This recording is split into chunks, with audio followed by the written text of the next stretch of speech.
Oh, hello. Welcome to Liam's Lyceum. I'm your host, Liam, aka Hembar, and today I am just going to announce the buddy read for October of 2022. I didn't go with anything that was fall themey, autumn vibey.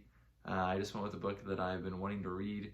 One I'll actually probably end up listening to be honest, since my reading time has plummeted, but my listening time, I mean that's kind of reading, right? But whatever, it's gone up. So that is going to be I, the Sun by Janet Morris. I hear the audiobook is actually narrated by Christopher Morris, who's Janet Morris's husband and often co-author.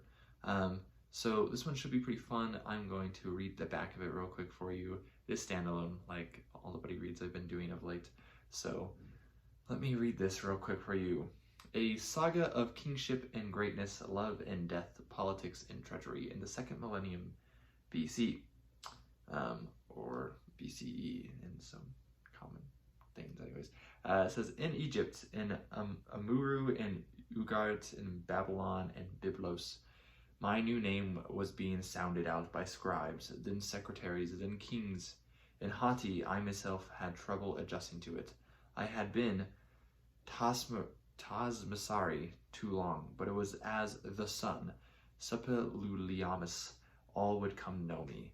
And from the isle of Elashia to Assyria, men would soon be whispering my new name over their wine, and over their dead, and over their fear.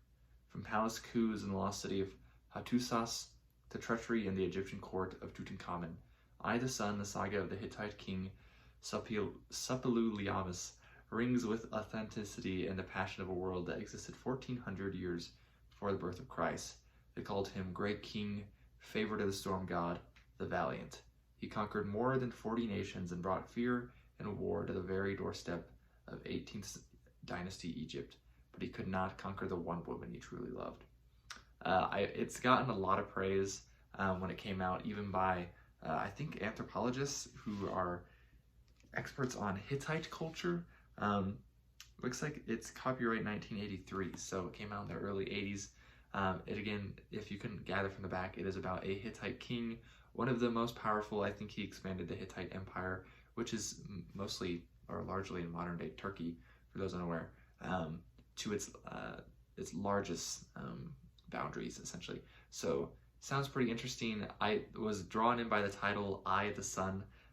So it's obviously written, I would imagine, in first person. Kind of like a memoir form of this king Sapeluliamus. I don't know, his name is quite long and not something I'm used to as an English speaker. So, but it sounds pretty cool, I think. This paperback version is a little over 500 pages. It's a couple pages. 500 and, if I could get to it, 508 pages. There's a bibliography on the end too, which you normally don't get for fiction books. So it is technically historical fiction. I saw some people comparing it to a kind of like Game of Thrones as far as politics go, but it's real life, right? And they'll say that real life is crazier than fantasy or fiction, right? So I am looking forward to this one a lot. This will be the buddy read again for October. Feel free to join me if you'd like. I am always up and willing to read just about anything that I already want to read. I know, just for those, if you're maybe curious, 2 shorter things I will be reading in October though are Carmilla, I think is what it is, by Sheridan, I think is his name, LaFanu. It's one of the original vampire stories. It is older than Dracula, though it is not as old as The Vampire, if you've heard of that story. And I will also be reading The Girl with the Hungry Eyes by Fritz Leiber. Those are both rather short, if you can find copies, of course, of those. So, anyways, this has been Liam Liam's Lyceum. Join me in October with I, the Sun, if you dare. I'll catch you next time.